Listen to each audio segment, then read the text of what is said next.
How's it going, everyone? And welcome to the 2025 League of Primos Draft Review. I'll be going over everyone's teams, players that they told me they wanted to get before the draft, projections for this season, but stay tuned because at the end, things are going to get spicy. So let's go and get into the draft, shall we? So we're going to start off with Kevin's awesome team. Kevin won our consolation bracket and had the first overall pick in the draft. I asked for everyone, 2 people who they really wanted to get and who they thought those people stolen by. Kevin said he wanted Young Ho Koo, who would be stolen by Allison, and then Kyle Pitts, who would be stolen by me. I told you guys very clearly, Kyle Pitts no matter what. Anyway, he had the first overall pick, which for yet another year, the first overall pick was sullied. Every single year something happens to our first overall picker. Either the player gets injured, the person doesn't remember when the draft starts. We didn't realize that, keepers counted as their first overall picks. Or they draft Baker Mayfield, first overall Christian. This year was no exception. Luckily, the auto draft was kind to him as he auto drafted Triple Crown winning receiver Jamar Chase. Not a bad auto draft at all. A lot better than him drafting Breece Hall 6th overall last year. He has C.J. Stroud as a starting QB, so it'll be interesting to see if he goes back to his rookie production or a sophomore slump. I think a guy that's going to boom for him this year will actually be tight end Trey McBride. He had a great year last year. ESPN gives Kevin an A on draft ranking, and his preseason projection is 3rd place. Good job there, Kevin. We then have Branditos Banditos. After murdering everyone in the League of Primos Hunger Games... Wait, that sound effect's still playing? He gets the 2nd overall pick in the draft. He had one person from the get-go. Before he even did the Hunger Games, he kept saying, I want this person no matter what. Saquon Barkley, he rushed for 2,005 yards rushing last year, was the offensive player of the year, Super Bowl champion for the Philadelphia Eagles. And guess what? He got his pick. So even after Kevin auto-picked Jamar Chase, he was able to get him. So this is back-to-back years for him where he drafted an Eagle in the first round as he drafted Jalen Hurts, Super Bowl MVP, first round last year. He has Brock Purdy as his QB spot this year, who has lost Debo and Brandon Ayuk is injured, so it's going to be interesting to see how he produces. I think the guy that's going to boom for Brandon this year will be Kyren Williams with the 7th most rushing yards in the league last year, a solid running back pairing. ESPN gave him an A for his drafting and projects him as the number 1 team to start the season. So good job to Brandon there. We get into our 2024 Most Improved Player rookie going into her 2nd year of fantasy, Lauren's Optimum team. She got the 3rd overall pick. I asked her 2 players she wanted. She said she wanted Travis Kelce again and maybe Joe Burrow. She said Christian will probably try to steal Kelce, but she did get Travis Kelce. Instead, this time she drafted him in the 4th round as opposed to being her 1st round pick that was last year. However, she moved from Taylor Swift's boyfriend to Haley Steinfeld's husband as she drafted Josh Allen, quarterback for the Buffalo Bills, as the 3rd overall pick. Reigning NFL MVP, you can't go wrong there. I think my boom for her is going to be a Mario Hampton from the Chargers. The rookie from North Carolina is decent O-line with the Chargers. And with Najee's eye injury, he'll be seeing a lot more, not Najee, but Mario Hampton will be seeing a lot more production this year, a lot more carries. He's also going to be great in the passing game to get solid PPR. ESPN gave her a C rating for the draft and projects her to finish in 11th place. We get into the Red Lobster Cheddar Biscuits. Jesse gets the 4th overall pick this year. I asked him who he wanted, and he said either Saquon or Devontae Smith. And since everyone seems to be wanting Kyle Pitts, he thinks he was safe. He unfortunately did not attend the draft, but did get Devontae Smith auto-drafted to him. So he did get one of those people. Maybe we too worried about Kyle Pitts. In Kyle Pitts, we do trust. He auto-drafted Bijan Robinson at the 4th spot after drafting Amon-Ra St. Brown in the 10th spot last year. I think his boom player this year is going to be quarterback Drake May from the New England Patriots. Coming off of a Pro Bowl year, he had Stephon Diggs as a key target. Travion Henderson got drafted, who was a solid pass-catching running back with some speed. However, ESPN gave him a C ranking, which is kind of crazy because ESPN is the person who drafted his team. Talk about some self-deprecation there. He's preseason ranked 12 going into the season, however. We then have the Big Tree City Big Bears. Nick got the 5th overall pick, and being our first overall picker last year, he answered, I don't know, I haven't done any research, which makes sense because after picking Christian McCaffrey first overall last year, having him hurt all season last year after Allison took that pipe to his knee, he didn't learn his lesson and just said, nah, he'll be fine this year, and drafted him again in the first round. You want to see me do it again? Nick, with arguably the worst draft in the entire league after, in 2023, his first overall and second round picks, and Jamar Chase and Lamar Jackson missed 6 games or more apiece. Hopefully that changes from this year. Who knows? Maybe you should just trade your players with somebody, give them the curse this year. I think his boom player this year will be Xavier Worthy. I think with his speed, and Sky Moore just being traded away, and Rashee Rice serving a 4 to 6 game suspension, he will see a lot of touches just as long as Mahomes is on his game this year. He also has Randy Superball MVP Jalen Hurts, who I think will go off this year as everyone plays the run on Saquon. ESPN gave him a C and a preseason 13 overall, which I don't really agree with. However, it could be because he drafted 3 QBs in Jalen Hurts, Caleb Williams, and Kyler Murray. After that, we have Hogwarts Wizards. We have a one-time league champ here in last year's regular season champion. Comes in with the 6th overall pick. I was in her house and I forgot to ask her who she wanted in this draft. Regardless, I don't think she would have answered because she would have thought I was trying to steal for her and trying to play some game. After having the 2nd overall pick last year be a bust in Tyreek Hill, she looks to swing back. Maybe that's a poor joke considering Tyreek Hill's domestic abuse history. She drafted arguably the best wide receiver in the draft in Justin Jefferson. I will be interested to see his production with first-year starter J.J. McCarthy coming off of a season-ending injury last year. But Justin Jefferson did ball out with Josh Dobbs and Sam Darnold last year. I think Allison's boom pick will be either one of her quarterbacks. She got Dak Prescott and Tua Tagovailoa, both who, yes, may be injury-prone, but when they are healthy are usually putting up leading passing yards. Surely they both can get hurt again. Right? ESPN gave Allison an A ranking in the draft, which is a shocker, and is projected preseason number 2. Also, she has 4 tight ends, so if you need a tight end, you know where to go.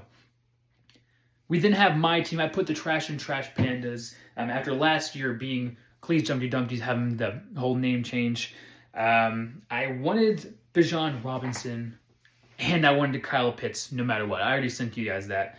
I didn't get a chance to draft Bijan again like I did with my last year's pick, but I kept my word and stuck with Kyle Pitts. This year I did draft Jahmyr Gibbs with my first pick, and I was really scared Allison was going to take him over me this year. Didn't happen. I said Allison would probably steal someone I wanted at least one time in the draft, which she did. I wanted Tua before she grabbed her. I was a pick right before that. I have a really young team, however. I've starting 3 rookies so far. I have Travis Hunter, cornerback wide receiver, plays for Jacksonville. Tyler Warren, tight end, who I thought was going to be the first tight end drafted. And then Emeka Egbuka going to the Buccaneers out of Ohio State. I think my boom out of those 3 will be Tyler Warren. I think a solid security blanket for Daniel Jones is what he's going to need. However, I am relying on Daniel Jones, which it could be scary no matter what. Regardless, ESPN gave me a B ranking and projects me to finish 5th overall this year. After that is going to be Abe Lincoln's Rusty Trombones. My Uncle Nick never answered me saying, that's a hard question there, dude. And just didn't answer after that. He probably didn't want to give any strategy away. Last year, he drafted Jamar Chase 8th overall, which ended up being a steal for him as he won the Triple Crown. This year, however, he got another great receiver in C.D. Lamb at the 8th pick. It will be interesting seeing what Dak does and how he shares the ball with Pickens being traded over from the Pittsburgh Steelers. I think his player that will boom this year will be A.J. Brown. Now, I know that's like, oh, A.J. Brown, he's an all-pro receiver. How can that be a boom? I think with Saquon rushing for 2,005 yards last year, a lot of people will be loading the box on Philadelphia, leaving a lot of one-on-ones on the outside for A.J. Brown. He and Jalen thrives on those one-on-ones with those deep balls, and Jalen Hurts has the best deep ball accuracy since 2020, so I think that could help him out a little bit there. ESPN gave his draft a C and projects him to be 7th place at the end of the year. Next one flying in is going to be Bin Laden's Bombers. I asked him his 2 players. He said that I was going to steal his players and I was trying to cheat. After some persuasion, he said he hopes he gets Jamar Chase or Justin Jefferson, LSU alum. They all were gone, so with his last year's pick, he got Saquon Barkley. This year, however, he drafted Malik Neighbors coming off of a great rookie year. I will be interested to see what happens this year with him, whether it's Russell Wilson or Jackson Darts is the QB there and how well he'll produce with a new quarterback. He has Joe Burrow as his quarterback now. I'm talking about Christian, not the Giants. So I'll love to see how he does with his quarterbacks. My boom player for him is going to be Bucky Irving, the running back for the Buccaneers. I'm high on Bucky Irving. Bucky rushed for the 10th most rushing yards with 1,122, while only getting 207 attempts, which was 5.42 yards per attempt last year. This made him 4th best amongst running backs with yards per attempt. He also added 47 receptions with 392 yards in the passing game last year, so he can kind of do it all there. ESPN gave Christian a B rating and predicts him to finish 6th, and I hope that doesn't blow up in his face. We then have Kevin James Hott, our reigning champion, my brother Dylan. He comes in at the 10th spot. Now, Dylan wanted Malik Neighbors or Saquon Barkley. He thought Allison would get Saquon, and then my uncle Nick Smith, I guess I can't say my uncle Nick, would get Malik Neighbors. Dylan drafted A.J. Brown last year with the 3rd pick. This year, he gets another wide receiver in Puka Nacua with the 1st round pick for him this year. It's going to be interesting to see how he'll share the ball with Devontae Adams, as well as, Kyron Williams, who was a good rusher there. But he adds 2 more solid receivers with Brian Thomas Jr. and Smith and Jigba, both 2nd-year receivers. Great years last year, and are both their wide receiver ones for their teams. Even though I think they're set to go off, my boom for him is going to be Jacksonville Jaguars kicker Cam Little. He was 27 of 29 last year, but hit a 70-yarder this year in the preseason. I think that power could get Dylan some points. ESPN gave him a B for the draft and predicts him to finish 9th. Let's see if he can defend his literal title belt. We then have El Hamburglar. He finished the season with the 3rd best record last year and made it to the semifinals. Last year, he got a steal with Justin Jefferson at the 13th overall pick and was able to nab Amon-Ra St. Brown with the 11th pick this year. He got Derrick Henry to pair with that, as well as Laporta, so a pretty solid team starting there. I think his boom player will be Marvin Harrison Jr. I wanted to say Bo Nix with this, but I think Marvin Harrison had a year to learn and will be ready to produce at a higher level. ESPN gave him a B and projects him to finish 4th, getting back to the semifinals this year. We then have Jack Sparrow's tight ends. Christian is coming off of being a Payne Durham away from being our champion last year. In the offseason, he became a father. I guess he hopes to become the league's daddy. So, Christian, I got a question for you. Who are 2 people you want to draft today? And if you can't draft them, who's going to steal them from you? I ain't answering this question. The first one is my one and only Payne Durham. If anyone takes Payne Durham from me, then I will personally trade for Tyreek Hill and then trade Tyreek Hill for Payne Durham. No ifs, ands, or buts. I think a number 2 choice would be Tom Brady. Coming out of retirement, possibly. Who never knows? I mean, to have him riding on your bench, just giving the wisdom to all the rest of your roster, I feel like roster. But I feel like that'd be pretty good, Those are my 2 players. I really want Bijan Robinson, but I think he's going to be taken 3rd or 4th overall after my mistake last year of trading him away. Yeah, I agree. We should definitely do that trade again for, what was it, Devontae plus Isaiah Pacheco? Yeah, Terry McLaurin. Oh, yeah, Terry McLaurin too, yeah. And the second person I'd really want, probably Brian Thomas Jr. from the Jaguars. Oh, if he falls to the second round, I mean. Yeah, that's a good one. Yeah, if anybody takes him, it's going to be Allison because she's going to be the one who knows everybody's plan. That's right. Her name is Allison. No L's. He drafted Jonathan Taylor in the 1st last year, who finished 4th in overall yards. He actually did end up getting Jonathan Taylor again this year, but in the 2nd round, as he drafted rookie sensation Ashton Jeanty from Boise State. I love Jeanty coming out of college. I think he should have won Heisman. I think he was the best prospect coming out into the draft. That being said, how will he do with that Raiders offensive line? Not only that, but they have Gino at the helm this year, and they have Pete Carroll, who is the oldest coach in the NFL right now. It's going to be interesting. But my boom player for him will be DK Metcalf.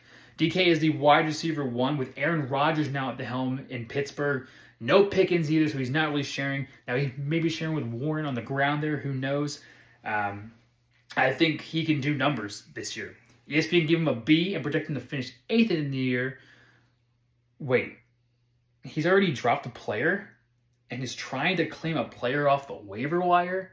He's at it again! Next, we have what was Hulky B's football team. However, Hulky B's turned into Dracula B Flow after the draft, so we already had a name change between the draft and now. After being a bot all year last year, he is saying he's giving his all. Last year, he picked Garrett Wilson with the last pick in the first round. Now, he got the second to last pick this year, so there's some progress. And he auto-drafted Devon Achane, who had some injury issues last year. He had 907 yards, but what he adds is a lot to the receiving game as well. It could be a stretch, but I think his boom player this year is going to be rookie running back Travion Henderson. I already talked about it when I talked about Drake May being the boom player earlier. Now, Travion Henderson adds great value to the returning game, which, yes, if your player is a return man and gets a touchdown, that counts for you as well. But he also adds to the passing game with Drake May, with Mike Vrabel now at the helm. He did great in the preseason. I think, again, with Mike Vrabel's offense, he will thrive. ESPN gave Hulky B a B, and actually saying he's going to finish 10th according to the projections. The last one we got is Alma's All-Stars. Dimitri, our once Cowboy Corral champion, who we sent off in our 2024 draft preview video. We can be pro Fortnite gamers. Has decided to come back this year. Now, last year he did not draft, but the year before he drafted Dak Prescott 4th overall. It makes sense. It tracks. His gimmick was all Cowboys. This year is different. This year he drafted second-year Jaden Daniels, quarterback of the Commanders, coming off of an NFC Championship game run, which he lost 55-23 to the Eagles. Will he avoid a sophomore slump? Now, the interesting thing is he has 3 QBs that he drafted. He got Stafford and Michael Penix Jr. My boom player for Dimitri this year is going to be Chubba Hubbard, also known as Chubby Hubby. He was 8th in the league in rushing yards last year with 1,195 on only 250 carries. Now the Panthers do have Rico Dowdle, and they got Trevor Etienne. So I'm going to be interested to see how things change there. Will Bryce Young be more passing the ball with wide receivers he has in Hunter Renfrow? Who knows? But ESPN gave him A super F! No, they actually gave him a C, and they actually projected him to finish last, but only time will tell. So there you have it. That was the draft preview. I will make a pre-week 1 video that's really short. It's kind of going over the games there. But I did tell you that things were going to get spicy. Now, Allison, I know you, amongst other people, have been telling me, oh, you have the hot chip you have to eat. You have to eat a hot chip. You told us a hot chip. I haven't eaten the hot chip I did for the Wheel of Torture punishment. But today, I'm finally going to live up to my word. And I don't care if it's 11:53 p.m. on the Sunday after we drafted. I'm a man of my word, and I said that I would do this. So, I have what is called either a Jolo or Hollow chip, maybe. Part of the last chip challenge. I'm not sure what the Scoville's all on this. Did not do a proper rendition. It comes in the pack. It's made with Carolina Reaper. What to expect? We have short-term loss of speech, mouth on fire, impaired vision from tears, extreme profanity. So, yeah.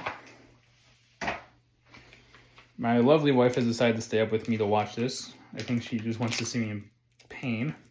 I can smell that. You want to smell? No, I guess. Just make sure it's from far away. That's hard. Right?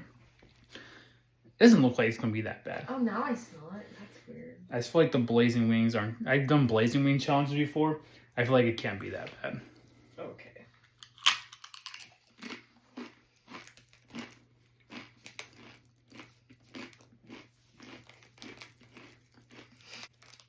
It's spicy. It was at this moment that he knew. He fucked up. I believe it's not that bad. Yeah. Yeah. I just hold on. It's not that bad. Can I have some milk? You can get it? Yeah, I'll go get it. It's so hot in my throat. I thought it wasn't that bad.